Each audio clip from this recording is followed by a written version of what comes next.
আসসালামু আলাইকুম। HSC 2025 batch হিসাব বিজ্ঞান প্রথম পত্রের ষষ্ঠ অধ্যায় আর্থিক বিবরণী বিশ্লেষণ কিংবা অনুপাত বিশ্লেষণ, এই অধ্যায়ের মাত্র 60টা সূত্র আমি তোমাদের সাজেশন আকারে করিয়েছি। এই 60টা সূত্র যদি তুমি করো 10 দুগুণে 20 মার্ক তুমি কনফার্ম পাবা, আর এমসিকিউ তুমি পারবা ইনশাল্লাহ। এখন মূল কথা হচ্ছে এই অধ্যায়টা ভালো মতন পারার জন্য আমি যে 60টা সূত্র তোমাদের সাজেশন দিয়েছি, এই 60টা সূত্র তুমি আগে একটু খাতায় নোট করে নেবে, আর যদি পারো ওকে আলহামদুলিল্লাহ, ক্লাসটা করো। এবং আজকের ক্লাসে আমরা খুবই দুইটা গুরুত্বপূর্ণ সৃজনশীল সমাধান করব, এবং এই দুইটা সৃজনশীল যদি আমি করাই দেওয়ার পরে তুমি নিজে নিজে যদি করতে পারো একা একা, এবং এমন ভাবে যে না সংখ্যা ঘুরাই দিলেও তুমি পারবা, 100% তুমি পরীক্ষা হলে যে টাইপের কোশ্চেনে আসুক না তুমি পারবা। এবং এই যে কোশ্চেন দুইটা আমি সলভ করাচ্ছি, এই যে দেখো খুবই ইম্পর্টেন্ট দুইটা কোশ্চেন। একটা হচ্ছে হলো, এটা হলো নটরডেম কলেজ 2024 সালে এই প্রশ্নটা আসছে, খুবই ইম্পর্টেন্ট। এবং নেক্সট যে কোশ্চেনটা আমি তোমাদের করাবো সেটা হচ্ছে হলো এই যে রাজশাহী বোর্ড 2024 সালে আছে লেটেস্ট দুইটা প্রশ্ন। এই দুইটা প্রশ্ন আমার সঙ্গে সমাধান করো, ইনশাআল্লাহ 20 মার্ক তুমি কনফার্ম পাবা, ঠিক আছে?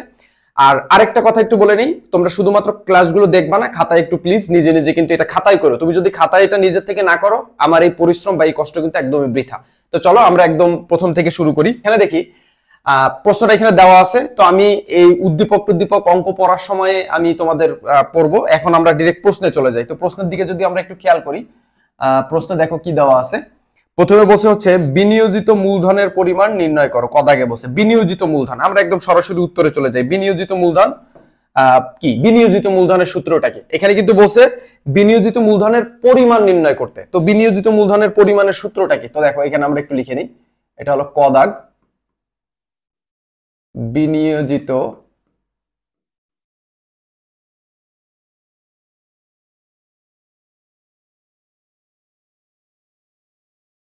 বিনিয়োজিত মূলধন।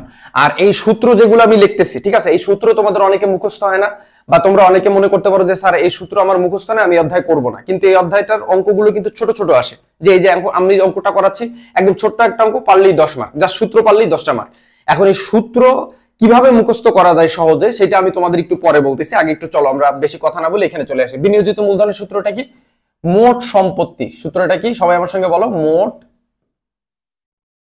সম্পত্তি। আমরা জানি মোট সম্পত্তি থেকে অলওয়েজ ভুয়া সম্পত্তি বিয়োগ যায়। মোট সম্পত্তি লিখলেই ওইটার থেকে ভুয়া সম্পত্তি বিয়োগ করতে হবে। ভুয়া সম্পত্তি মানে কি? অলিক সম্পত্তি। তো আমরা এখানে লিখবো ভুয়া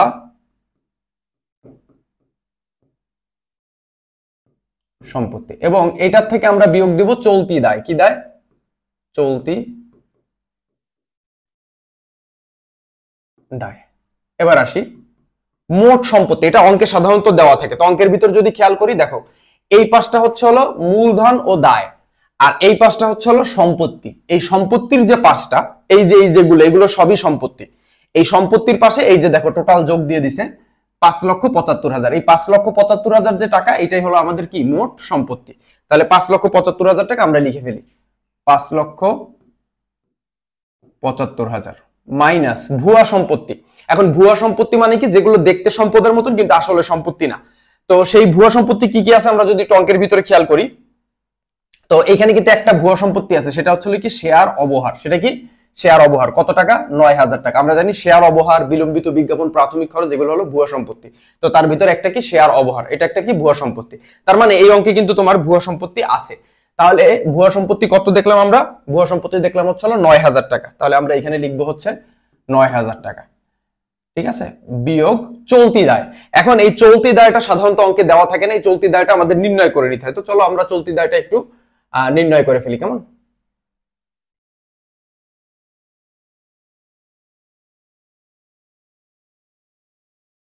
অলরাইট। আচ্ছা, তো এখানে আমরা একটু লিখতে পারি, এখানে চলতি দায়। এখন প্রশ্নের ভিতর যদি আমরা খেয়াল করি, চলতি দায় কি কি আছে একটু প্রশ্নে যাইতে হবে, ঠিক আছে? এই যে এই চলতি দায়টা আমরা এখন নির্ণয় করব। তো অঙ্কের দিকে যদি আমরা খেয়াল করি, এই যে চলতি দায় অবশ্যই দায় পাশে থাকবে। তো চলতি দায় কি কি আছে? একটা আছে প্রদেয় হিসাব, একটা চলতি দায়, বকেয়া খরচ একটা চলতি দায়। সো এই দুইটা হচ্ছে আমাদের চলতি দায়। তো প্রদেয় হিসাব, বকেয়া খরচ, চলো আমরা লিখে ফেলি।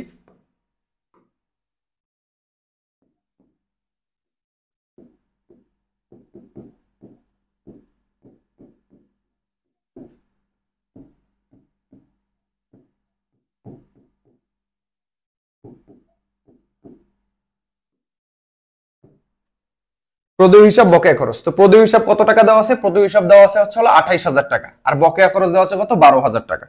তাহলে 28 আর 12,000 টাকা।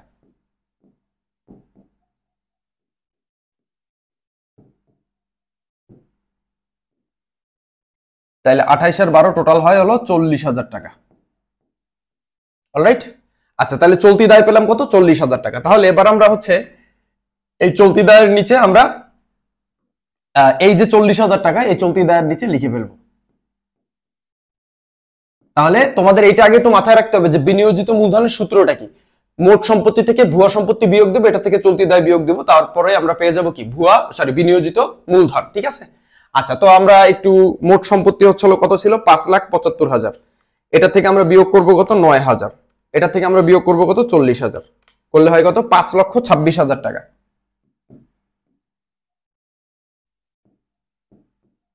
এই 5,26,000 টাকাই হলো আমাদের কি? বিনিয়োজিত মূলধন। এটা হচ্ছিল ক দাগের উত্তর। খুবই ইম্পর্টেন্ট একটা কোশ্চেন, ক দাগে আসার সম্ভাবনা আছে, যেহেতু নটরডেম কলেজ 2024 সালে আসছে। সো এই টাইপের প্রশ্ন কিন্তু তোমরা পরীক্ষা হলে ইনশাআল্লাহ পাবে। কেমন? আচ্ছা চলো আমরা নেক্সট প্রশ্নে চলে যাই।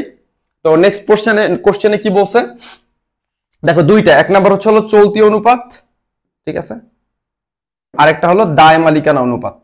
ঠিক আছে, তুমি যে বোর্ডের স্টুডেন্ট হও না কেন, ঠিক আছে, আমি তোমার দুইটা প্রশ্ন পরীক্ষা হলে আউট করে দিচ্ছি। এই যে এইচএসসি 25 ব্যাচ, এই যে আমি তোমার দুইটা কোশ্চেন আউট করে দিচ্ছি। এই যে এটা, এই যে এই কোশ্চেনটা হলো সবচাইতে ইম্পর্টেন্ট কোশ্চেন। এই যে স্টার দেওয়ার জায়গা পাচ্ছি না, 1 2 3 4 5 6 7 8 9 10, 10টা স্টার দিয়ে দিলাম। এই চলতি অনুপাত দায় মালিকানা অনুপাত, তুমি যদি এইচএসসি 25 ব্যাচের পরীক্ষার্থী হয়ে থাকো, এই চলতি অনুপাত আর দায় মালিকানা অনুপাত তোমার পরীক্ষার কোশ্চেন তো তৈরি করা হয়ে গেছে এইচএসসি 25 ব্যাচের। সো ওই কোশ্চেনের ভিতরে তুমি যে বোর্ডের স্টুডেন্ট হও না কেন, এই চলতি অনুপাত দায় মালিকানা অনুপাত এসে গেছে, অলরেডি এসে গেছে। তুমি জাস্ট পরীক্ষা হলে যাবা, দেখবা হচ্ছে এই চলতি অনুপাত দায় মালিকানা, এই দুইটাই আসছে। এই দুইটা হলো আলুর তরকারি, সবকিছুর সঙ্গে যায়। যে বোর্ডই হোক না কেন, যে কোশ্চেনই বানাক না কেন, আর এই অধ্যায় থেকে তো তোমাদের প্রশ্ন আসবে দুইটাই আসবে, এবং দুইটাই ইনশাআল্লাহ তোমরা উত্তর করবা। ঠিক আছে, তো চলতি অনুপাত দায় মালিকানা অনুপাত। চলো আমরা চলতি অনুপাতের সূত্র লিখে গেলাম। আমরা চলতি অনুপাতের সূত্র সবাই জানি, তারপরে চলো আমরা এটা একটু লিখে ফেলি। তো এটা আমরা খ দাগ দিয়ে প্রথমে লিখবো হচ্ছে চলতি অনুপাত।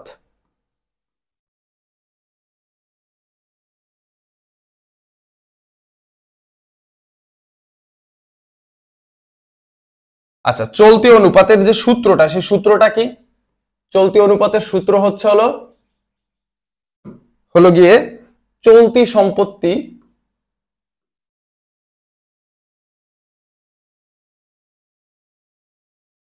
ডিভাইডেড চলতি দায়।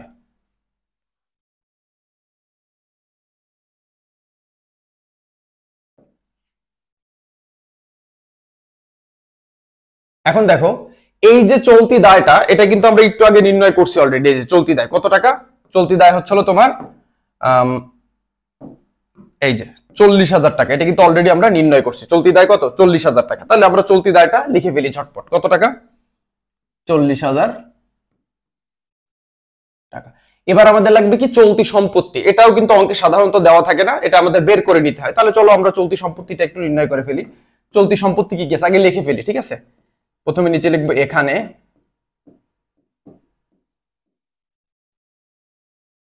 আর এই চলতি সম্পদ, এই যে অধ্যায়টা, হ্যাঁ, এই যে ষষ্ঠ অধ্যায়, এই অধ্যায়ের জন্য এই চলতি সম্পদ চলতি দায় নির্ণয় করা হচ্ছে মোস্ট ইম্পর্টেন্ট। এখন তোমরা যদি জাস্ট মানে শিখতে চাও যে কোন চলতি সম্পদ চলতি দায় গুলো শিখলে তোমার আর শেখা লাগবে না এইচএসসি লেভেলে বা অনার্স লেভেলে, জাস্ট ইউটিউবে যে সার্চ করো চলতি সম্পদ চলতি দায়, এই লিখে সার্চ করো, দেখবা প্রথমে 1 মিনিটের একটা ক্লাস আসছে। দেখবা আমি সাদা একটা শার্ট পরা আছি, 1 মিনিটের একটা ক্লাস নিছে। ওইখানে যে চলতি সম্পদ চলতি দায়গুলো লিখছি, ওইগুলোর বাইরে তোমাদের এইচএসসি লেভেলে কিচ্ছু লাগবে না। ওইখানে সম্ভবত মনে হয় সব মিলে 16-17টা আমি চলতি সম্পদ চলতি দায় লিখে দিছি। তো ওইগুলো জাস্ট একটু তোমরা খাতায় নোট করে নিও। তো চলতি সম্পত্তি, এখন আমরা অঙ্কের ভিতর যদি খেয়াল করি কি কি চলতি সম্পত্তি আছে, তো একটু খেয়াল করি। চলতি সম্পত্তি কি আছে? ভূমি ও দালান কোঠা একটা স্থায়ী সম্পত্তি, কলকব্জা একটা স্থায়ী সম্পত্তি। মজুদ পণ্য কি? শোনো দেখো, যদি এখানে শুধু মজুদ পণ্য লেখা থাকে রেওয়া মিলের ভিতরে, এটা হলো সমাপনী মজুদ পণ্য। এটা মূলত কি? সমাপনী মজুদ পণ্য। তার মানে যদি শুধু মজুদ পণ্য লেখা থাকে, ওইটা কি মজুদ পণ্য? সমাপনী মজুদ পণ্য। ঠিক আছে, আর প্রারম্ভিক মজুদ পণ্য যদি হয় সেটা বলে দিবে। যেমন এই অঙ্কে প্রারম্ভিক মজুদ পণ্য দেওয়া আছে, এই যে যদি খেয়াল করো, এই যে দেখো প্রারম্ভিক মজুদ পণ্যের পরিমাণ 70,000 টাকা। তার মানে এটা হলো প্রারম্ভিক মজুদ পণ্য। তাহলে এই যে মজুদ পণ্য লেখা আছে এটা কি সমাপনী মজুদ পণ্য। আর তুমি সবসময় মনে রাখবা কোথাও শুধু মজুদ পণ্য লেখা থাকলেও এটা সমাপনী মজুদ পণ্য। এবার এইখানে আরেকটা জিনিস একটু তুমি খাতায় নোট করে রাখো, সেটা হলো সমাপনী যে মজুদ পণ্য, ঠিক আছে, এইটা হচ্ছে আমাদের জন্য কিন্তু একটা চলতি সম্পদ। ভালো মতন খাতায় নোট করো, সমাপনী মজুদ পণ্য একটা কি চলতি সম্পদ।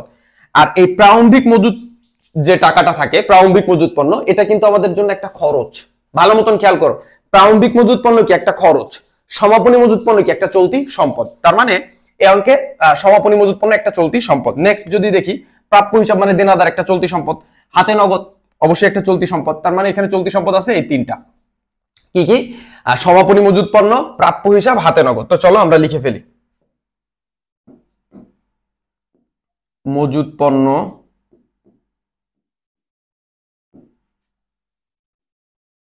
প্লাস প্রাপ্য হিসাব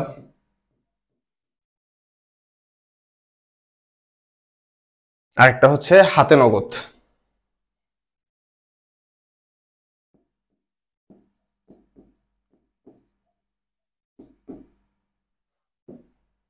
এখন একটু আমরা টাকার অ্যামাউন্ট গুলো একটু দেখে আসি।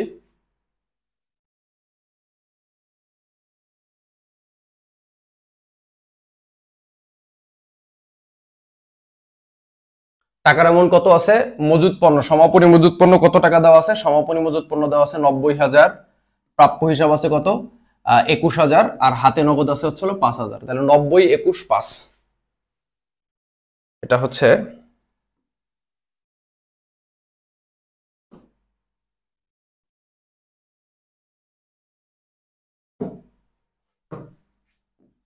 90,000, 21,000, 5,000।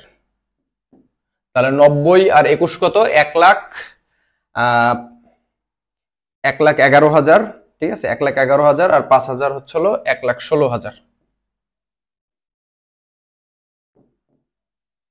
ঠিক আছে।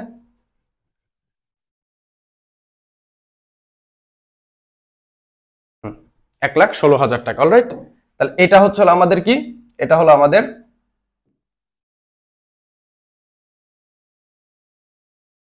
এই যে 1,16,000 টাকা, এটা আমাদের হচ্ছে চলতি সম্পত্তি। তাহলে আমরা এখানে চলতি সম্পত্তিতে কত টাকা লিখবো, এই যে চলতি সম্পত্তি আমাদের বেরোছে কত 1,16,000, তাহলে এই চলতি সম্পত্তির এখানে লিখবো কত 1,16,000, অলরাইট। আচ্ছা,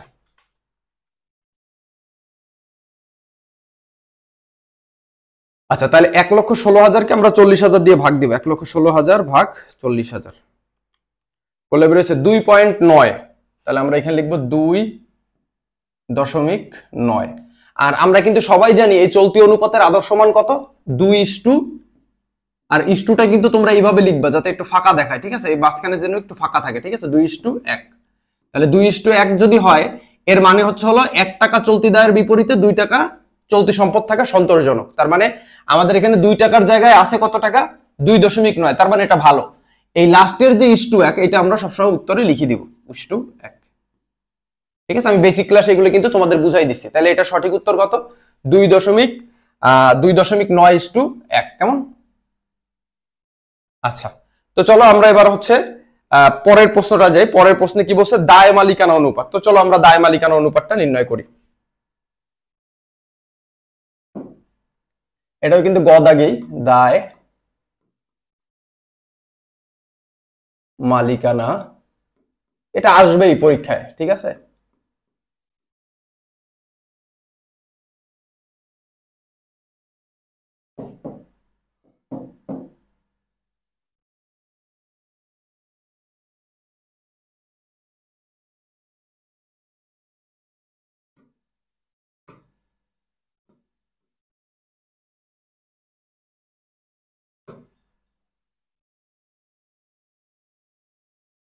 আচ্ছা, দায় মালিকানা অনুপাত, দায় মালিকানা অনুপাতের সূত্র কি, বহির্দায় ডিভাইডেড মালিকানা তহবিল। তাহলে আমরা এখানে লিখবো বহির্দায়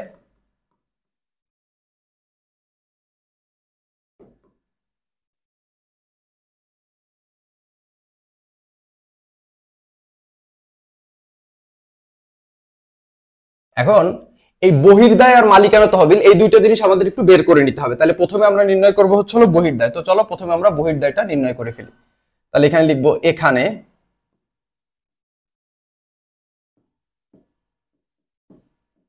বহির্দায়। বহির্দায় মানে কি, যে দায়গুলো বায়রা পরিশোধ করে। বহির্দায়ের সূত্র কি, দীর্ঘমেয়াদী দায় প্লাস চলতি দায়। তো আমরা আগে একটু, আচ্ছা দীর্ঘমেয়াদী দায় কোনগুলো, ঋণ, ঋণপত্র, বন্ধকি ঋণ। এখন আমরা অঙ্কের ভিতর দেখি যে দীর্ঘমেয়াদী দায় আছে কি না, ঠিক আছে? একটু অঙ্কের ভিতর খেয়াল করি কেমন, যে দীর্ঘমেয়াদী দায় আছে কিনা। তো আমরা দেখি দীর্ঘমেয়াদী দায় হিসাবে এই যে আছে 10% ঋণপত্র, এইটা হলো আমাদের কি দীর্ঘমেয়াদী দায়। এই যে ঋণপত্র কত টাকা, 1 লাখ টাকা। তাহলে এই 10%-এর কাজ নাই কোনো, জাস্ট খালি ঋণপত্রটা নিতে হবে। তাহলে 10% ঋণপত্রটা আমরা নিব। তাহলে দীর্ঘমেয়াদী দায় হিসাবে কি আছে, 10% ঋণ পত্র প্লাস 10% ঋণপত্র প্লাস, এটা হলো দীর্ঘমেয়াদী দায়। মানে দীর্ঘমেয়াদী দায় না লিখে আমরা সরাসরি দীর্ঘমেয়াদী দায়টাকেই লিখে দিলাম। দীর্ঘমেয়াদী দায় হলো 3টা, ঋণ, ঋণপত্র, বন্ধকি ঋণ। মুখে বলো ঋণ, ঋণপত্র, বন্ধকি ঋণ। এখন এই 3টার যেটা থাকবে সেটা লিখে দিবা। এটার সঙ্গে আমরা যোগ দিয়ে দিই কোনটা, চলতি দায়। চলতি দায় তো আমরা অলরেডি বের করছি, চলতি দায়। এখন দীর্ঘমেয়াদী দায় হিসাবে 10% ঋণপত্র কত টাকা আছে, এই যে 1 লাখ টাকা। কত টাকা, 1 লাখ টাকা। তাহলে আমরা এখানে লিখবো কত, 1 লক্ষ প্লাস কি দায়, চলতি দায়। এখন যদি অঙ্কের ভিতরে খেয়াল করি, একটু আগে কিন্তু আমরা চলতি দায় নির্ণয় করছি, ঠিক আছে? এই যে চলতি দায় হচ্ছে আমরা শুরুতেই নির্ণয় করছিলাম। এই যে চলতি দায় কত টাকা, 40,000 টাকা। এই যে আমরা নির্ণয় করছিলাম চলতি দায় 40,000 টাকা। তো আমরা সেই 40,000 টাকা এখানে লিখে দেব। চলতি দায়ের এখানে লিখবো 40,000। তাহলে এই দুইটা যোগ দিলে হয় কত, 1,40,000 টাকা। তাহলে বহির্দায় কত, 1,40,000 টাকা। তাহলে বহির্দায়ের নিচে লিখবো কত, 1,40,000 টাকা। এরপর আসি হচ্ছে মালিকানা তহবিল। এই মালিকানা তহবিল নির্ণয়ের সূত্রটা আমাদের একটু জানতে হবে, ঠিক আছে? তো আমরা একটু নিচে লিখি মালিকানা তহবিল।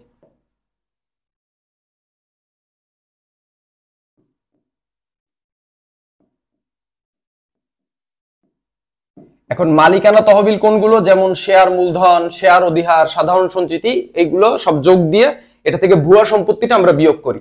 তো দেখি মালিকানা তহবিলের উপাদান, মালিকানা তহবিল কোনগুলো, এগুলো কিন্তু আমি লেখাই দিছি তোমাদের, ঠিক আছে? তো এই জন্য আমি আর বেশি লিখতেছি না। তো মালিকানা তহবিল হিসাবে কি আছে, 1 নাম্বার আছে শেয়ার মূলধন, সাধারণ সঞ্চিতি, আর একটা আছে সংরক্ষিত আয়ের উদ্বৃত্ত। এই তিনটাই হলো তোমার মালিকানা তহবিল। সো এই তিনটাই আমরা নিব, শেয়ার মূলধন, সাধারণ সঞ্চিতি, সংরক্ষিত আয়। শেয়ার মূলধন প্লাস সাধারণ সঞ্চিতি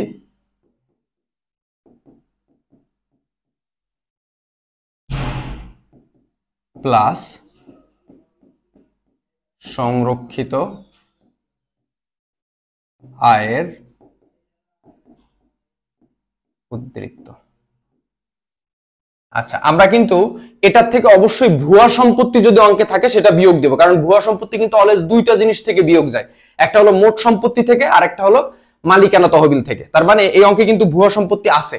এই যে ভুয়া সম্পত্তি হিসাবে কি আছে, এই যে শেয়ার অবহার কত টাকা আছে, 9,000 টাকা আছে। তার মানে এই 9,000 টাকা কিন্তু আমাদের ভুয়া সম্পত্তি হিসাবে বিয়োগ দিতে হবে। তাহলে আমরা লাস্টে বিয়োগ দিয়ে দিব কি, শেয়ার অবহার।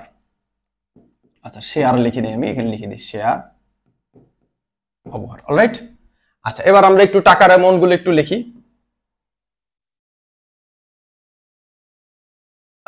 শেয়ার মূলধন যদি আমরা খেয়াল করি, শেয়ার মূলধন আছে হচ্ছে 3,50,000, 35,000, 50,000, ঠিক আছে?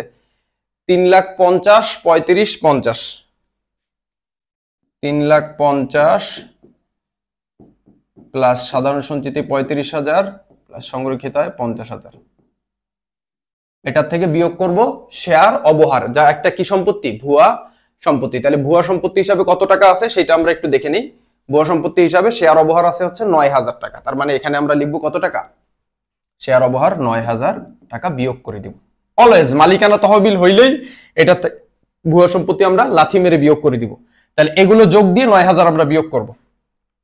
তাহলে 3,50,000 প্লাস 3,50,000 প্লাস 35,000 প্লাস 50,000, 4,35,000 হয়। এই 4,35,000 থাকে, মানে এগুলো যোগ দিয়ে 4,35,000, এর থেকে 9,000 আমরা বিয়োগ করে দিব।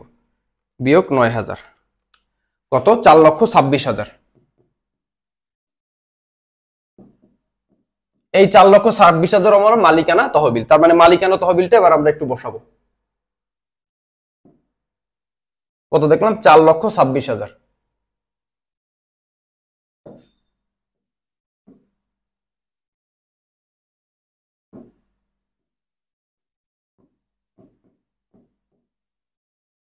এবার আমরা ভাগ দিব। 1,40,000 ভাগ 4,26,000,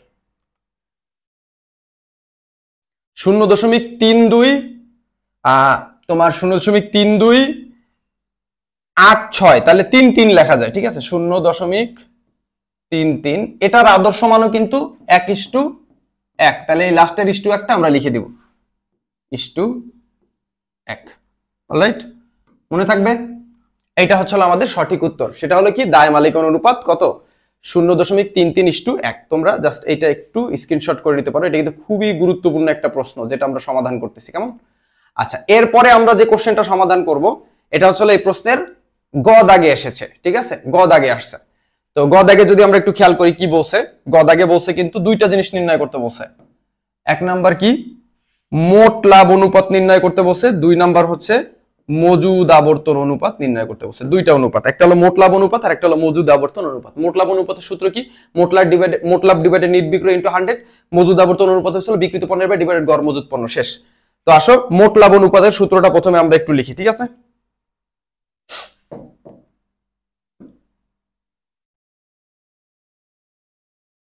প্রথমে লিখবো মোট লাভ। মোট লাভ আর মোট মুনাফা একই কথা কিন্তু, ঠিক আছে? গ্রস প্রফিট আর কি। মোট লাভ অনুপাত সমান সমান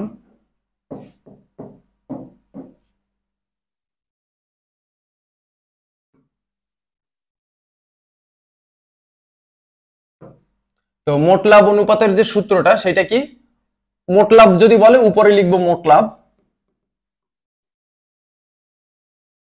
আর যে লাভই আমরা করি না কেন বিক্রি করতে হবে, সেজন্য আমরা এখানে লিখবো নিট বিক্রয় ইনটু কত? সূত্রের 100 গুণ 100। তার মানে সূত্রটা দাঁড়ালো কি, মোট লাভ ডিভাইডেড নিট বিক্রয় ইনটু 100। এবার মোট লাভ আমাদের লাগবে, ঠিক আছে? মোট লাভ। এখন অঙ্কের ভিতরে মোট লাভ দেওয়া আছে কিনা আমরা একটু দেখে নিই। অঙ্কের ভিতর মোট লাভ কিন্তু এই যে সুন্দর মতন দিয়ে দিছে। কত টাকা? এই যে মোট লাভ কত? 80,000 টাকা দিয়ে দিছে। মোট লাভ অঙ্কের ভিতর দেওয়া আছে, ঠিক আছে? তাহলে চলো আমরা মোট লাভ লিখে ফেলি। মোট লাভ কত? 80,000 টাকা। তাই 80,000 টাকা মোট আমি লাভ করছি। এবার নিট বিক্রয়, এটাও সাধারণত অঙ্কে দেওয়া থাকে। তো আমরা যদি একটু অঙ্কের দিকে খেয়াল করি, এই যে দেওয়া আছে কি, বিক্রয় হচ্ছিল কত টাকা? 8 লাখ টাকা। তাহলে এখানে এই যেটা বিক্রয় এটাই হচ্ছিল আমাদের কি নিট বিক্রয়। তাহলে বিক্রয় কত টাকা? 8 লাখ টাকা। তো চলো আমরা এটা লিখে ফেলি।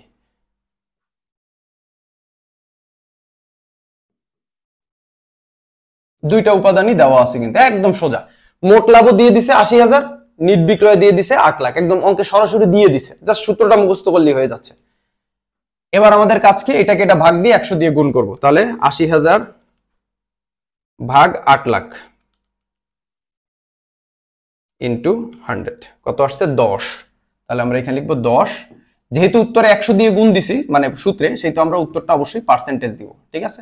তোমরা এই জিনিসটা কিন্তু একটু মনে রাখবা, বিশেষ করে এটা মনে রাখবা, সেটা হলো অঙ্কে যদি কোথাও অনুপাত লেখা থাকে, ঠিক আছে, এটা একটা নোট রাখতে পারো। অনুপাত যদি লেখা থাকে তাহলে এটা এই ইস্টু দিয়ে প্রকাশ করতে হয়। যদি তোমার আবর্তন লেখা থাকে, কি আবর্তন, তাহলে ওইখানে উত্তরে বার লিখতে হয় বা গুণও লেখে অনেকে।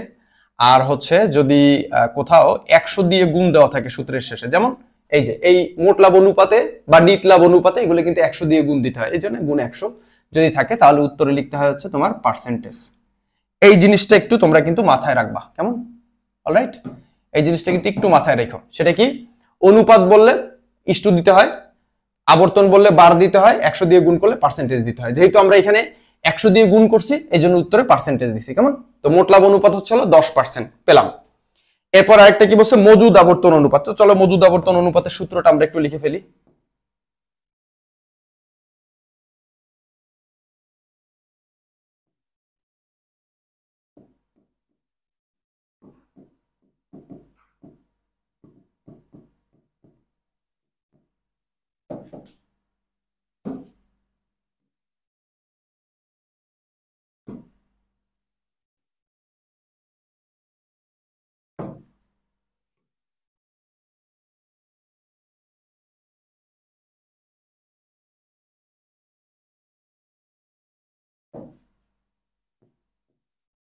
আচ্ছা, মজুদ আবর্তন অনুপাত, এটা সূত্র কি? বিক্রিত পণ্যের ব্যয় ডিভাইডেড গড় মজুদ পণ্য। বিক্রিত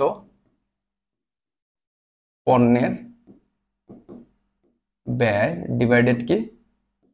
গড় মজুদ পণ্য। এটা হলো মজুদ আবর্তনের সূত্র। এটা একটু কষ্ট করে তোমরা মাথায় রাখবা। মজুদ আবর্তনের সূত্র কি? বিক্রিত পণ্যের ব্যয় ডিভাইডেড গড় মজুদ পণ্য। এখন আমরা অঙ্কের ভিতর দেখি বিক্রিত পণ্যের ব্যয় দেওয়া আছে কি না। বিক্রিত পণ্যের ব্যয় দেওয়া নাই। অঙ্কে কি দেওয়া আছে? অঙ্কে দেওয়া আছে হচ্ছে হলো তোমার এই বিক্রয় দেওয়া আছে আর হচ্ছে মোট লাভ দেওয়া আছে। তাহলে এখন আমাদের এখানে কি বের করে নিতে হবে? বিক্রিত পণ্যের ব্যয়। তো বিক্রিত পণ্যের ব্যয় আমরা কিভাবে নির্ণয় করতে পারি? চলো আমরা একটু এটা তোমাদের দেখাই দেই। তো এখানে আমরা লিখবো, এখানে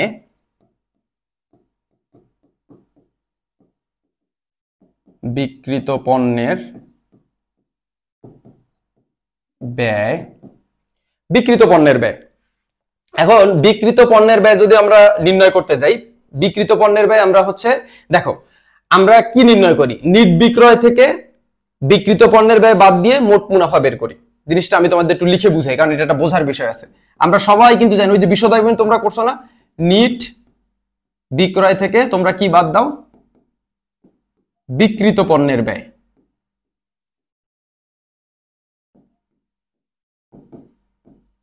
ব্যাপারটা কি দাঁড়ালো? যে নিট বিক্রয় থেকে তোমরা বিক্রিত পণ্যের ব্যয় বিয়োগ দাও, বিয়োগ দিয়ে তোমরা যেটা পাও সেটার নাম কি? মুনাফা, মোট মুনাফা। এখন মনে করো বিক্রয় যদি থাকে 10 টাকা আর বিক্রিত পণ্যের ব্যয় যদি 8 টাকা থাকে, তাহলে মুনাফা বের হয় কত টাকা? 10 থেকে 8 বিয়োগ দিলে হয় কত? 2। তার মানে 2 হচ্ছিল তোমার কি? মোট মুনাফা। এখন তোমার প্রশ্নে লাগবে হলো বিক্রিত পণ্যের ব্যয়। তাহলে কি করতে হবে? এই 10 থেকে এই 2 বিয়োগ যদি দাও, এই 10 থেকে যদি এই 2 কি করো? বিয়োগ করো, তাহলে কত বের হয়? 8 বের হয় না? 10 থেকে 2 বিয়োগ দাও, 8 হয়। তার মানে এই নিট বিক্রয় থেকে যদি তুমি এই মোট মুনাফাটাকে বিয়োগ করে দাও, তাহলে কিন্তু তুমি এই বিক্রিত পণ্যের ব্যয়টা কি পেয়ে যাবা। ঠিক এই জন্য আমরা এই বিক্রিত পণ্যের ব্যয় বের করার জন্য এই সূত্রটা লিখবো। কি সূত্রটা লিখবো? যে নিট বিক্রয় মাইনাস মোট মুনাফা। তাহলে আমরা লিখলাম নিট বিক্রয় মাইনাস মোট মুনাফা।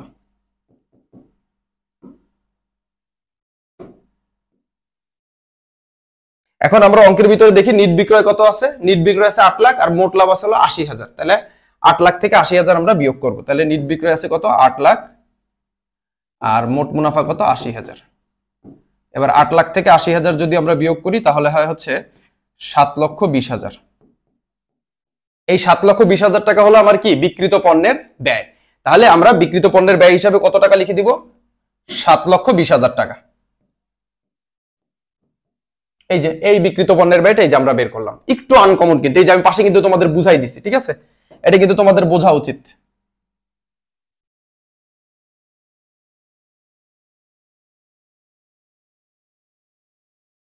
আচ্ছা, এরপরে আসো।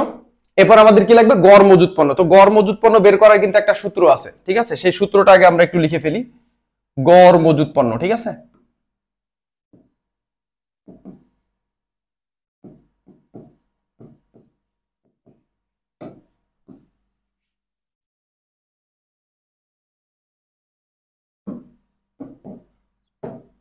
প্রারম্ভিক মজুদ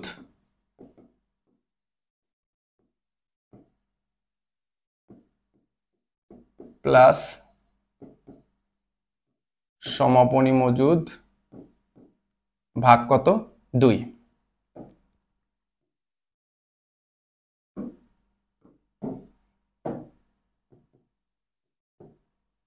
প্রারম্ভিক মজুদ আর সমাপনী মজুদ এটাকে আমরা কত দিয়ে ভাগ দেব? 2 দিয়ে ভাগ দেব। এখন অঙ্কে তো অঙ্ক কি সাধারণত মজুদ পণ্য তো 2 প্রকার হয়: প্রারম্ভিক মজুদ পণ্য, সমাপনী মজুদ পণ্য, বিগিনিং ইনভেন্টরি, ক্লোজিং ইনভেন্টরি। তাহলে প্রারম্ভিক মজুদ পণ্য, সমাপনী মজুদ পণ্য যেহেতু দুইটা, সেহেতু দুইটা যোগ দিয়ে 2 দিয়ে ভাগ দিলে আমাদের গড় মজুদটা বের হয়ে যাচ্ছে। এখন অঙ্কের ভিতরে যদি দেখো, অঙ্কের ভিতরে কিন্তু এই যে প্রারম্ভিক মজুদ পণ্য দেওয়া আছে কত টাকা? 70,000 টাকা। আর এই যে সমাপনী মজুদ পণ্য এটা কিন্তু দেওয়াই আছে কত টাকা? 90,000 টাকা রেওয়া মিলে। তার মানে এই অঙ্কে এই যে মজুদ পণ্য, সমাপনী মজুদ পণ্য আছে আর এই প্রারম্ভিক মজুদ পণ্য আছে। প্রারম্ভিক মজুদ পণ্য কত? 70,000 টাকা আর সমাপনী মজুদ পণ্য কত? 90,000 টাকা। তাহলে 70 প্লাস 90, 70,000 প্লাস কত? 90,000।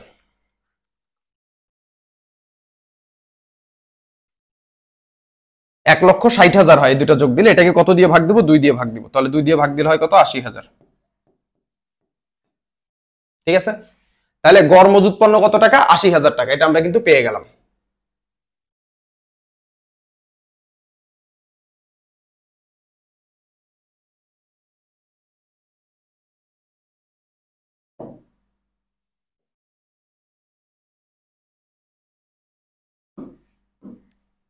তাহলে গড় মজুদ পণ্য কত? 80,000 টাকা। তাহলে এখানে লিখবো গড় মজুদ পণ্য 80,000 টাকা।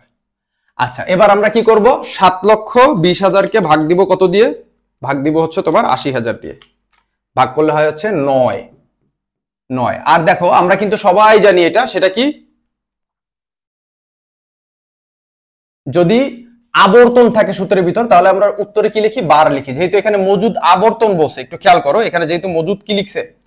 এই যে আবর্তন লিখছে, আর তাহলে আবর্তন বললে আমরা কি লিখি? বার লিখি। তার মানে উত্তরে এবার কি লিখতে হবে? উত্তরে কিন্তু আমাদের এবার বার লিখতে হবে। কি লিখতে হবে? 9 বার। অলরাইট, সবাই বুঝতে পারছেন? ক্লিয়ার? একদম সিম্পল কিন্তু। আচ্ছা, এইটা ছিল আমাদের কিন্তু এই যে নটরডেম কলেজ ঢাকা, এটা হচ্ছে হলো 2024 সালে একটা লেটেস্ট কোশ্চেন। যেহেতু এগুলো ভালো কলেজ, সো এরা যে টাইপের কোশ্চেন করে বোর্ডে কিন্তু সর্বোচ্চ যদি পেঁচায় কোশ্চেন, তাহলে এরকমই করবে। তো এই অঙ্কটা যদি তুমি আত্মস্থ করতে পারো, তাহলে বলো তোমার পরীক্ষা হলে কে ঠেকাবে 20 মার্কে? কেউ ঠেকানোর নাই, তুমি ইনশাল্লাহ পারবাই। ঠিক আছে, আর সূত্র মুখস্থ করার টিপসটা বা ট্রিকটা কি? একদম সিম্পল ট্রিক। আমি যে 7টা সূত্রের কথা বলছি বা এই যে অঙ্কগুলো করাচ্ছি, এগুলো মিনিমাম খাতায় 5 বার তুমি করবা, দেখে দেখে লিখবা। তোমার বোঝার দরকার নাই, তুমি দেখে জাস্ট লিখবা। এখন এইটুকু পরিশ্রম করতে যদি বাবা তুমি মানে একটু এইটুকু পরিশ্রম করতে যদি তোমার কষ্ট হয়, তাহলে আমি এখানে কি বলার আছে আমার? বলো, আমার এই কষ্ট করে ক্লাস নেওয়ারই বা কি আছে? আর আমি যে তোমার প্রতি এতটা আশা করে রয়েছি, বা তোমার ফ্যামিলি যে তোমার প্রতি একটা আশা করে রয়েছে, এটার বাকি আছে? তুমি জাস্ট এখন পরীক্ষার আছে 4-5 দিন বাকি, এখন সবকিছু টিভি দেখা, মোবাইল ফোন, যাবতীয় সবকিছু এগুলো লাইফে বহু পাবা, সময় আছে করার। এগুলো জাস্ট এক পাশে রেখে এখন তুমি ভূতের মতন পড়বা পড়ার টেবিলে বসে। আচ্ছা, এই অঙ্ক আমি পারি না, সমস্যা নেই, 5 বার করবো। আচ্ছা, আমি সূত্র পারি, অঙ্ক পারতেছি না, স্যার আজকে অঙ্কটা করাইছি, অঙ্কটা 5 বার করবো ভিডিও দেখে দেখে। না পারার কি আছে, দেখবো। শালা কিন্তু গালাগালি না, রবি ঠাকুরই কিন্তু অনেক জায়গায় শালা বসে। তো রবি ঠাকুর মানে নজরুল। তো ওই যে মানে যাকে এক্সাম্পলটা কিন্তু না গেলাম। তো মূল বিষয়টা হচ্ছে এই কোশ্চেনটা আই হোপ তোমরা বুঝতে পারছো। এখন দ্বিতীয় যে প্রশ্নটা আমি তোমাদের সমাধান করাই দিব, এই একই ভিডিওতে আমি চেষ্টা করতেছি তোমাদের সমাধান করে দেওয়ার। কারণ হচ্ছে ভিডিওটা একটু লেন্দি হইলো, আই হোপ তোমাদের জন্য এক জায়গায় থাকলো জিনিসটা। ঠিক আছে, আচ্ছা এবার দেখো, আর্থিক বিবরণী বিশ্লেষণ রাজশাহী বোর্ড 2024 সালে এই লেটেস্ট প্রশ্নটা ইনশাআল্লাহ আমি তোমাদের এখন সমাধান করে দিব। দেখো কত সোজা। তো রাজশাহী বোর্ড 2024 সালের প্রশ্ন, খেয়াল করো। দেখো প্রশ্ন এরকম দেওয়া আছে, আমাদের প্রশ্নের কদাগে বসে হলো চলতি মূলধনের পরিমাণ। কিসের পরিমাণ? চলতি মূলধনের পরিমাণ। দেখো এই তোমরা একটা জিনিস একটু মনে রাখবে, চলতি মূলধনের আরেকটা নাম কিন্তু কার্যকারী মূলধন। কার্যকারী মূলধন, এইটা কিন্তু একটু মনে রাখো। এটা কিন্তু অনেক সময় তোমার আসে চলতি মূলধন না লিখে কার্যকারী মূলধন লেখে, এই দুইটা একই কথা, যেইলাও সেই কদু।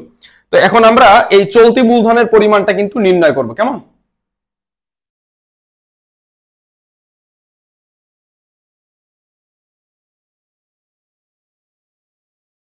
আচ্ছা, তো এখন আমরা কি নির্ণয় করব? চলতি মূলধন। তো চলতি মূলধনের সূত্রটা কি? চলো আমরা এইটা আগে একটু লিখে ফেলি। ঠিক আছে, আচ্ছা তো ক দাগ দিয়ে প্রথমে লিখবো হচ্ছে হলো চলতি মূলধন।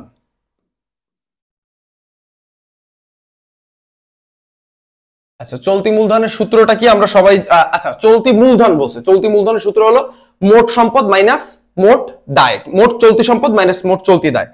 তো আসো এখানে আমরা লিখবো মোট চলতি সম্পত্তি মাইনাস মোট চলতি দায়।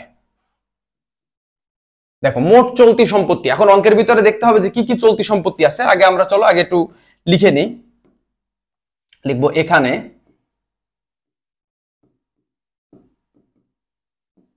চলতি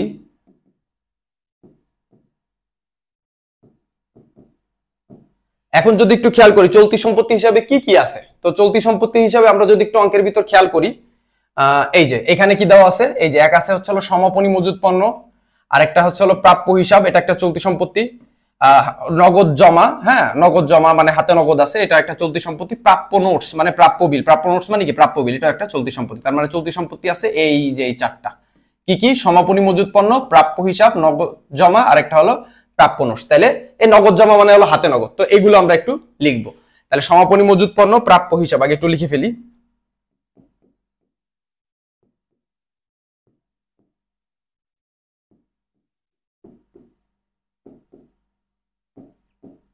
প্রাপ্য হিসাব, সমাপনী মজুদ প্লাস প্রাপ্য হিসাব, এরপর আছে নগদ জমা, প্রাপ্য নোটস।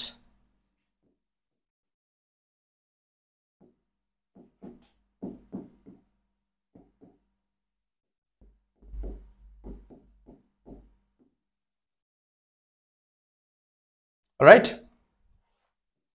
এখন আমরা একটু অ্যামাউন্ট গুলো একটু দেখি। তো আছে হচ্ছে কত? সমাপনী মজুদ পণ্য আছে হচ্ছে তোমার 50,000, প্রাপ্য হিসাব আছে হচ্ছে 2 লাখ, নগদ জমা আছে হচ্ছে 1 লাখ, আর প্রাপ্য নোটস আছে হচ্ছে 20,000। তাহলে 50, 2 লাখ, 1 লাখ, 20,000। 50, 2 lakh plus 1 lakh plus 20,000।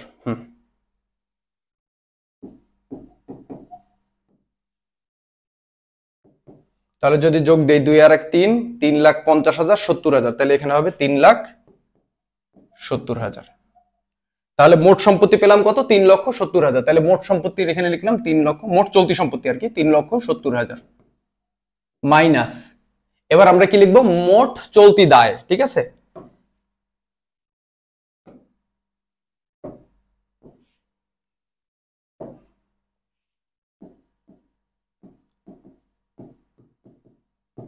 এখন চলতি দায় হিসেবে অঙ্কের ভিতরে কি আছে যদি একটু খেয়াল করি, এই একটা আছে প্রদেয় হিসাব, চলতি দায় কত?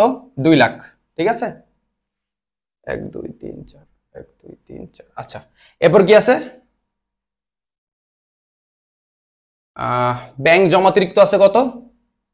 12,000। ঠিক আছে, আর বকেয়া খরচের অ্যামাউন্টটা লেখা নেই, আমার একটু দেখতে হবে। ঠিক আছে, এটা যে লিখছে সে আসলে এটা একটু মিস করছে, এটার কিবোর্ড রাজশাহী বোর্ড না। আচ্ছা, এখানে একটু ভুল আছে। ঠিক আছে,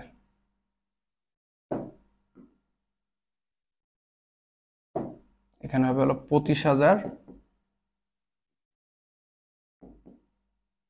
হলো 15,000। ঠিক আছে, আচ্ছা তাহলে প্রদেয় হিসাব আছে কত? এই প্রদেয় হিসাব একটা চলতি দায়। ঠিক আছে, তাহলে এই একটা চলতি দায়, ব্যাংক জমাতিরিক্তটা চলতি দেয়, বকেয়া খরচ একটা, আমরা যে খরচের বকেয়া চলতি দেয়, তাহলে এই তিনটা চলতি দেয়। ঠিক আছে, আগে একটু লিখে ফেলি, তারপর টাকার অ্যামাউন্ট। প্রদেয় হিসাব, ব্যাংক জমাতিরিক্ত, বকেয়া খরচ। প্রদেয় হিসাব প্লাস ব্যাংক জমাতিরিক্ত,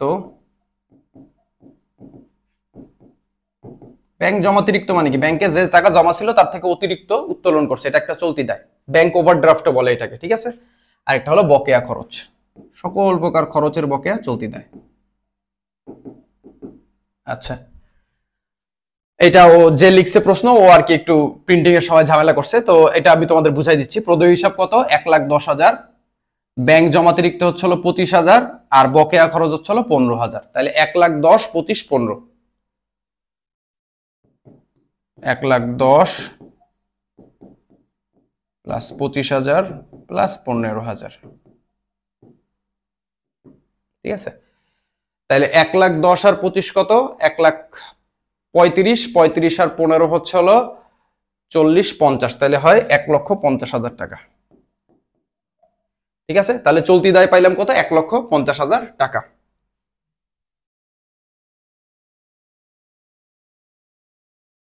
ঠিক আছে,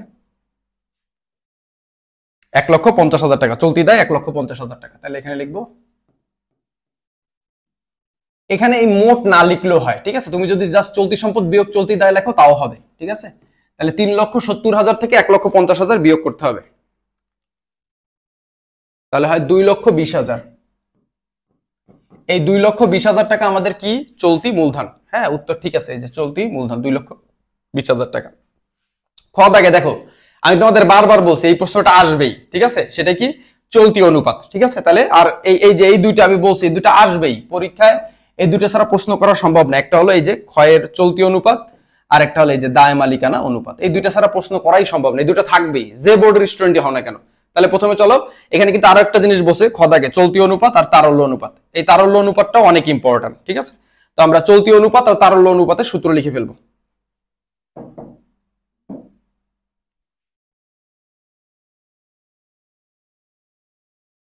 চলতি অনুপাত সমান সমান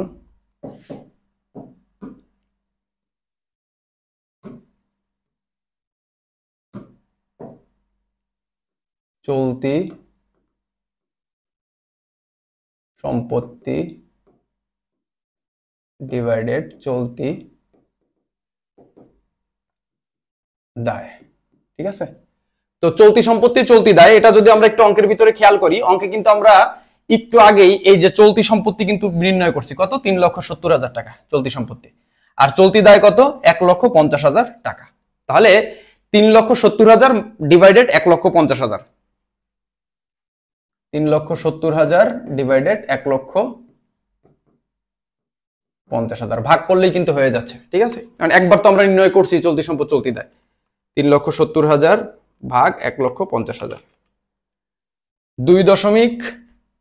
2.47 লিখে দেওয়া যায় ইস্টু 1, কারণ আমরা জানি এর আদর্শ মান হচ্ছে কত, 1:1। তাহলে এই লাস্টের ইস্টু 1টা আমরা এখানে লিখে দেবো অলওয়েজ, কেমন?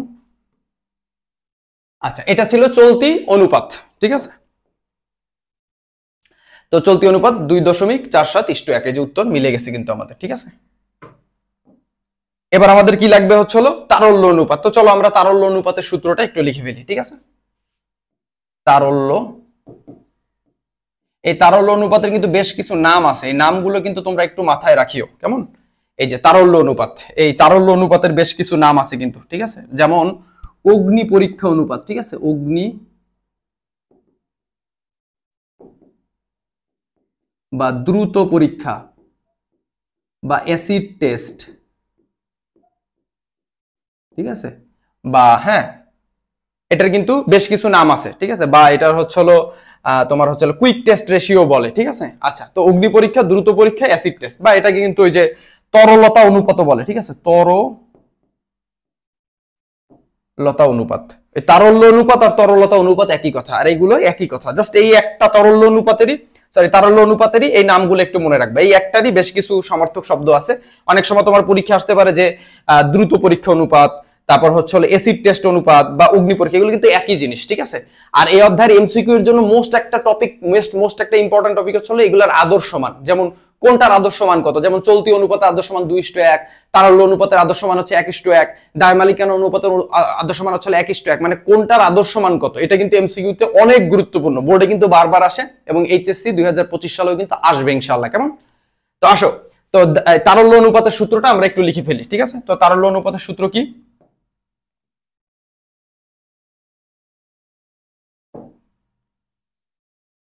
চলতি, আচ্ছা এভাবে না লিখে আমরা একটু সংক্ষেপে লিখি,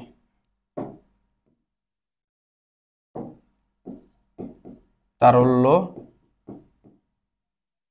সম্পত্তি ডিভাইডেড, এইখানে কিন্তু অনেকে চলতি দায় না লিখে, অনেকেই কিন্তু আছে এখানে, অনেকে লেখা হচ্ছে তারল্য সম্পদ, তারল্য দায়, সরি, চলতি দায় না লিখে লেখে তারল্য দায়, এটা কিন্তু এটা ভুল। আর তারল্য দায় লিখে ওইটা থেকে আবার ব্যাংক জমাতিরিক্ত বিয়োগ দেয়, ওটাও কিন্তু ভুল। কারণ আধুনিক হিসাব বিজ্ঞানে তরল দায় বা তারল্য দায় বলতে কোনো দায় নাই, সকল চলতি দায় তরল দায় বা তারল্য দায়। তার মানে এখানে তোমার চলতি দায় লিখতে হবে, এটাই কিন্তু আধুনিক হিসাব বিজ্ঞানের নিয়ম। সো এখানে চলতি দায়ই তোমরা লিখবা, অন্য কোনো কিছু লিখবা না, কেমন? আচ্ছা, এবার আসো, চলতি দায় কত টাকা এটা তো আমরা অলরেডি জানি। চলতি দায় কত টাকা আমরা জানি না? এই যে চলতি দায় কত, 1,50,000 টাকা। তাহলে চলতি দায়ের নিচে লিখবো কত, 1,50,000 টাকা। এবার কি লাগবে, তারল্য সম্পত্তি। এখন এই তারল্য সম্পত্তিটা আমাদের একটু বের করে নিতে হবে, ঠিক আছে? তারল্য সম্পত্তি কেমনে নির্ণয় করে?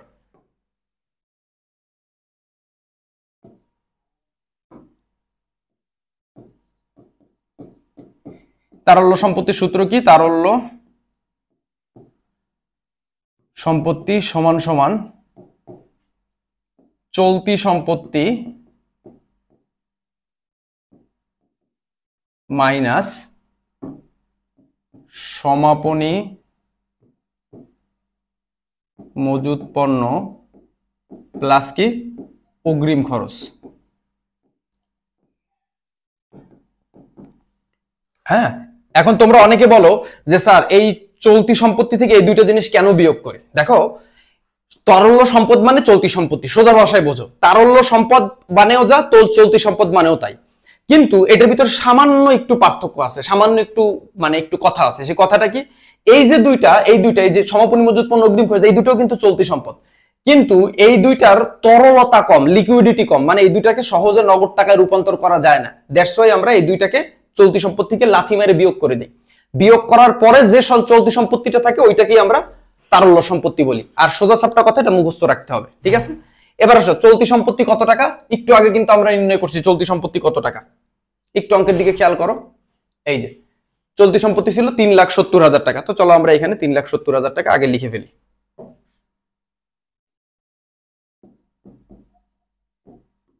এবার আসি সমাপনী মজুদ পণ্য। একটু অঙ্কের দিকে যদি খেয়াল করি, অঙ্কের সমাপনী মজুদ পণ্য তো অবশ্যই দেওয়া আছে। এই যে সমাপনী মজুদ পণ্য দেওয়া আছে কত টাকা? 50,000 টাকা, ঠিক আছে? আচ্ছা, তো আগে লিখে নিই 50,000 টাকা প্লাস অগ্রিম খরচ। এখন অঙ্কের ভিতর দেখি অগ্রিম খরচ আছে কিনা, এটা অবশ্যই সম্পদ পাশে থাকবে। কোনো অগ্রিম খরচ নাই, ঠিক আছে? নিচেও নাই, উপরেও নাই, কোথাও নাই। তাহলে যদি অগ্রিম খরচ কিছু না থাকে তাহলে এখানে কি 0 দিয়ে দিব, আর যদি থাকতো তাহলে সেটা লিখতাম।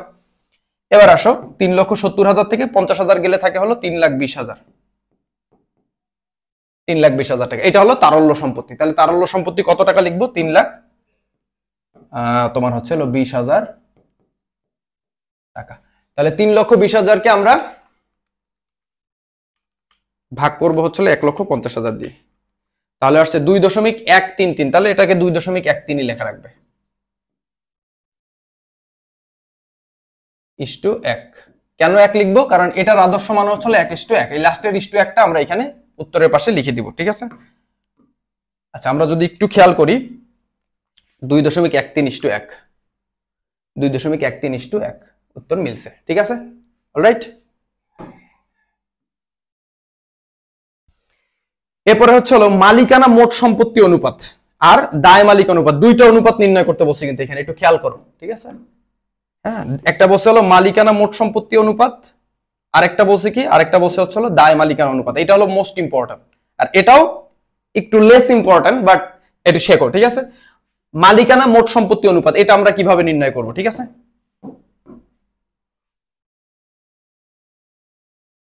মালিকানা মোট সম্পত্তি অনুপাত।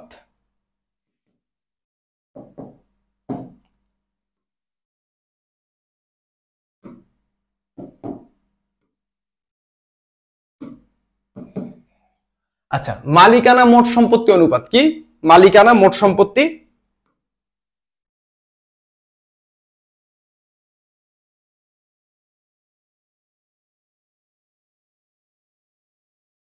আচ্ছা, মালিকানা মোট সম্পত্তি অনুপাতের সূত্র কি? এই মালিকানা মোট সম্পত্তি অনুপাত, তাহলে উপরে আমরা দিয়ে দিব হচ্ছে হলো মালিকানা তহবিল।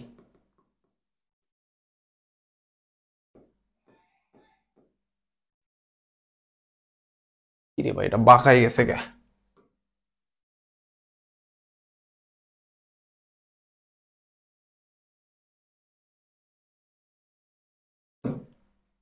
ঠিক আছে, আর নিচে লিখবো হচ্ছিল মোট সম্পত্তি। এই অনেকে মোট সম্পত্তি না লিখে এটাকে বাস্তব সম্পত্তি লেখে, তাও হবে, সমস্যা নেই, একই কথা। এবার আমাদের প্রথমে মালিকানা তহবিল নির্ণয় করতে হবে। মালিকানা তহবিল তোমরা কিন্তু সবাই জানো, শেয়ার মূলধন, শেয়ার অধিহার, তারপর হচ্ছে সংরক্ষিত, এগুলো হচ্ছে মালিকানা তহবিল। তাহলে চলো মালিকানা তহবিল আমরা নির্ণয় করি, এবং মালিকানা তহবিল থেকে কিন্তু অবশ্যই ভুয়া সম্পত্তি বিয়োগ করে দেখাবো আমরা, কেমন? তাহলে আসো আমরা এখানে একটু লিখি যে এখানে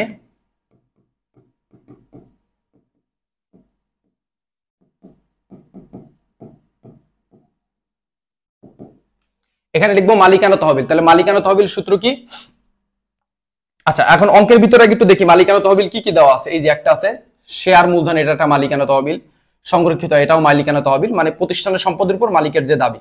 আরেকটা হচ্ছে হলো সংরক্ষিত আয়ের জের। এই তিনটা হলো মালিকানা তহবিলের উপাদান আছে, ঠিক আছে? তাহলে আগে এই তিনটা লিখি। শেয়ার মূলধন, সাধারণ সঞ্চিতি, সংরক্ষিত আয়। শেয়ার মূলধন, সাধারণ সঞ্চিতি,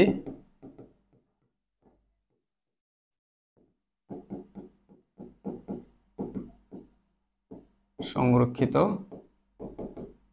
এবং এটার থেকে অবশ্যই অবশ্যই আমাদের ভুয়া সম্পত্তি যদি অঙ্কে থাকে সেটা বিয়োগ করে দিতে হবে। এখন আমরা অঙ্কের ভিতর দেখি যে ভুয়া সম্পত্তি আছে কিনা। এই যে ভুয়া সম্পত্তি দেওয়া আছে, অবলেখকের কমিশন, এটা একটা কি সম্পত্তি বলো? ভুয়া সম্পত্তি। কেমন? ভুয়া সম্পত্তি লিস্ট কিন্তু আমি বেসিক ক্লাসে লিখে দিছি যে কোনগুলা ভুয়া সম্পত্তি। কত টাকা? 5,000 টাকা। তাহলে অবলেখকের কমিশন এটা আমরা বিয়োগ দিয়ে দিব, ঠিক আছে? হচ্ছে বিয়োগ অবলেখকের কমিশন। জায়গা না, একটু নিচে লিখে। কি রে ভাই,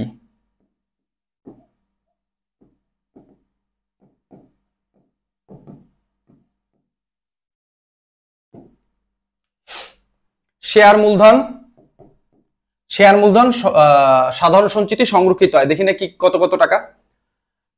এটা হচ্ছে হলো 10,50,000 আর 1 লাখ। 10,50,000, 1 লাখ।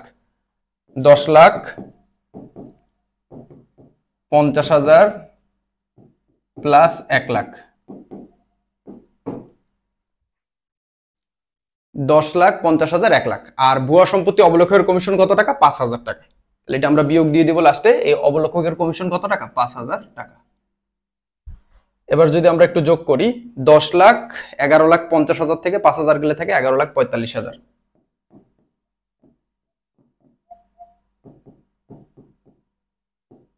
তাহলে মালিকানা তহবিল পাইলাম আমরা কত? 11,45,000 টাকা।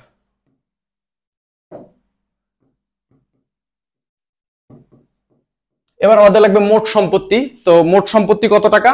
আমাদের মোট সম্পত্তি কিন্তু এই যে যোগ দেওয়াই আছে, ঠিক আছে? কত টাকা? এই যে 15 লাখ টাকা। এটা হলো মোট সম্পত্তি। আর আমরা জানি মোট সম্পত্তি কিন্তু অবশ্যই ভুয়া সম্পত্তি বিয়োগ করতে হয়, ঠিক আছে? তাহলে আমরা এখানে একটু মোট সম্পত্তিটাও একটু নির্ণয় করে ফেলি, ঠিক আছে?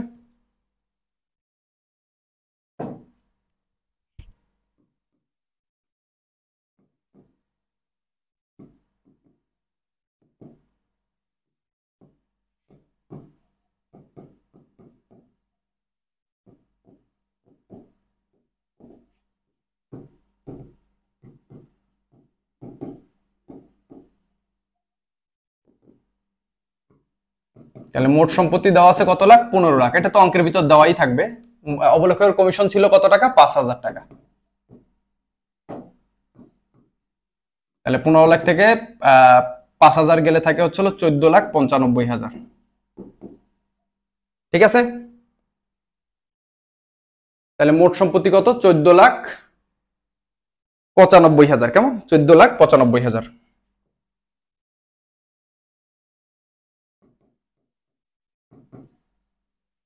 এবার আমাদের 11,45,000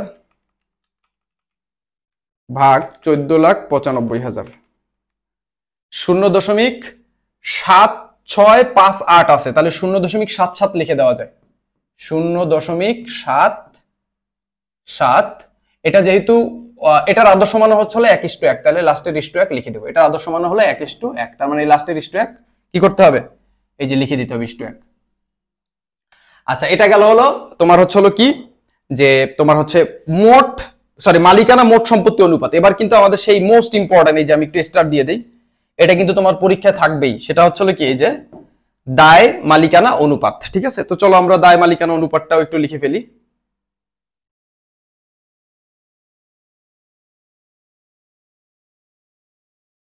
ঠিক আছে, এটা নিচেই করি,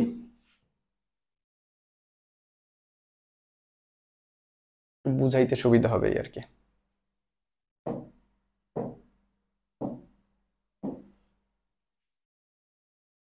দায় মালিকানা অনুপাত সমান সমান, সূত্রটা কিন্তু তোমরা সবাই জানো। সেটা কি? একটু আগে কিন্তু আমি লিখাইছি। সেটা কি? বহির্দায় ডিভাইডেড মালিকানা তহবিল।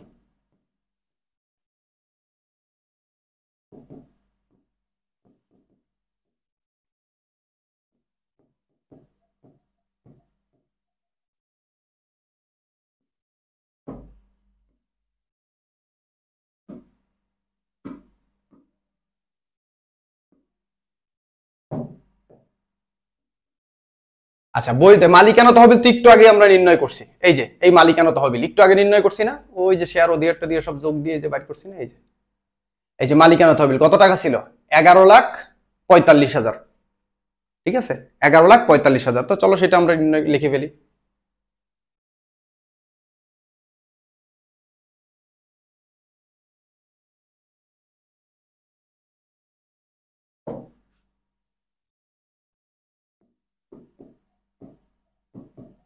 আর বহির্দায়ের সূত্র তোমরা সবাই জানো যে দীর্ঘমেয়াদী দায় দীর্ঘমেয়াদী দায় প্লাস চলতি দায়। ঠিক আছে, আচ্ছা তো আমরা এটা একটু লিখে ফেলি।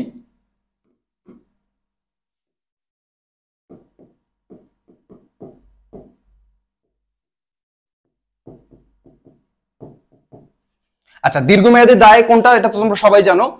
তোমার হলো কি ঋণপত্র বন্ধকি ঋণ, এই তিনটা হলো দীর্ঘমেয়াদী দায়। এখন আমরা একটু অঙ্কের ভিতর দেখি তিনটার কোনটা দেওয়া আছে। ঠিক আছে, ঋণপত্র বন্ধকি ঋণের কোনটা দেওয়া আছে। তো অঙ্কের ভিতরে যদি একটু খেয়াল করি, এই যে দেওয়া আছে 6% ঋণপত্র, একই টাইপের অঙ্ক কিন্তু 6% ঋণপত্র। ঠিক আছে, কত টাকা, 2 লাখ টাকা। তাহলে আমরা এখানে লিখলাম 6% ঋণপত্র, টাকা কত,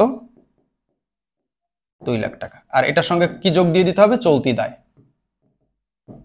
এই চলতি দায় তো আমরা একটু আগে নির্ণয় করছি। এই যে চলতি দায় কত ছিল, 1,50,000 টাকা। তাহলে এখানে আমরা লিখবো কত, চলতি দায় 1,50,000 টাকা। তাহলে যোগ দিলে হলো 2 লাখ, আর 1,50,000 যোগ দিলে হয় 3,50,000 টাকা।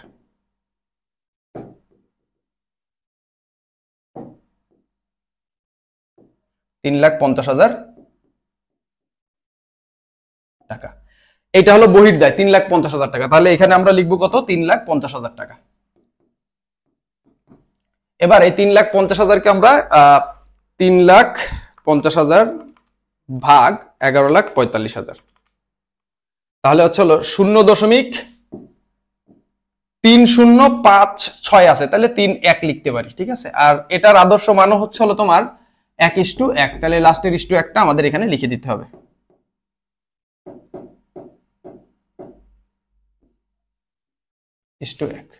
ঠিক আছে, 3,50,000 11,45,000 দিয়ে ভাগ দিলে হয় হচ্ছে হলো 0.31, আর এই 1:1টা হলো আদর্শ মানের 1:1। দেখো এখানে না বোঝার মতন কোনো কিছু আছে কি না। আমরা যদি একটু উত্তরের দিকে খেয়াল করি, উত্তরে কিন্তু দেওয়া আছে হচ্ছে হলো 3.01:1। প্রত্যেকটা উত্তরে কিন্তু এই যে পাশে দেওয়া আছে। ঠিক আছে, এখন এই যে পিডিএফটা আমি তোমাদের করেছি, এই পিডিএফটার জন্য আমাদের ভিডিও শেয়ার করতে হবে না, একদমই ভিডিও শেয়ার করতে হবে না। জাস্ট ভিডিও ডেসক্রিপশনে বা কমেন্টে আমি লিংক দিয়ে দিব, তুমি ঢুকে জাস্ট ডাউনলোড করে নিয়ে পাস করে এ প্লাস হয়ে মানে এ প্লাস পাওয়া যাও। আমি খালি এইটাই চাই, আর কিচ্ছু লাগবে না। আমাদের কোনো অবস্থাতেই সাবস্ক্রাইবও করতে হবে না, পারলে সাবস্ক্রাইব করা থাকলে আনসাবস্ক্রাইব করে দাও। জাস্ট ভিডিওগুলো যদি তোমাদের কোনো হেল্প হয় এটাই হবে, আর কোনো কিছু লাগবে না। ঠিক আছে, আর সবথেকে বড় কথা হচ্ছে হলো এই আমাদের ওই যে অনেক আছে না, এই স্লাইড গুলো নেওয়ার জন্য তোমার হচ্ছে ভিডিও শেয়ার করতে হবে, এই করতে হবে, সেই করতে, মনের ভুলেও শেয়ার করার কোনো দরকার নাই। আসলে শেয়ার করবা না, আমি মন থেকেই বলতেছি, শেয়ার করার কোনো দরকার নাই। তোমার যদি মানে এই স্লাইডটা বা এই কোশ্চেন গুলো যদি দরকার হয়, যেগুলো আমি সলভ করলাম, ঠিক আছে, এই যে এই কোশ্চেন গুলো যদি দরকার হয়, হ্যাঁ, এই যে এই কোশ্চেন গুলো যদি দরকার হয় যে না স্যার আমার কাছে একটু এই যে র ফাইলটা আমাকে একটু দেন, আমি গুগল ড্রাইভে করে তোমার হচ্ছে লিঙ্কটা এই তোমার হচ্ছে ইউটিউবের কমেন্টে দিয়ে দিব, ফেসবুকের কমেন্টও দিয়ে দিব, তুমি জাস্ট ডাউনলোড করে নিলে হবে, আমাদের ভিডিও শেয়ার করতে হবে না। ঠিক আছে, তো দেখা হচ্ছে নেক্সট ক্লাসে। এই অধ্যায়ের যদি এমসিকিউ দরকার হয় আমাকে অবশ্যই তুমি কমেন্টে জানাও, লেট মি নো। আসসালামু আলাইকুম।